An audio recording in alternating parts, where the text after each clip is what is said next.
নমস্কার সকলকে। আজ আমি আপনাদের সামনে খুব সুন্দরভাবে সহজ সরলভাবে একটা রেসিপি শেয়ার করতে চলেছি। দক্ষিণ ভারতের একটি জনপ্রিয় খাবার হলো ইডলি। যে ইডলির সাথে আমরা সাধারণত নারকেলের চাটনি খাই।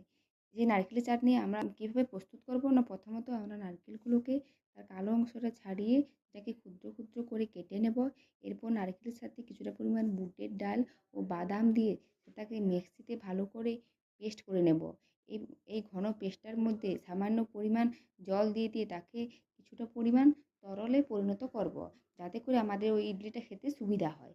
এরপর তরলটার মধ্যে আমরা স্বাদ অনুযায়ী প্রয়োজন মতো নুন যোগ করে দেব। যতটা প্রয়োজন ততটা পরিমাণ দেব, আর আপনারা আপনাদের স্বাদ অনুযায়ী দেবেন।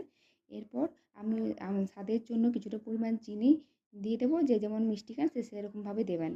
তারপর আমি আগের থেকে কেটে রেখেছিলাম কিছুটা পাতিলেবু, সেই পাতিলেবুর রসটা ওর মধ্যে নিংড়ে দিয়ে দেবো, যাতে করে টক মিষ্টির একটা খুব সুন্দর ফ্লেভার চলে আসে।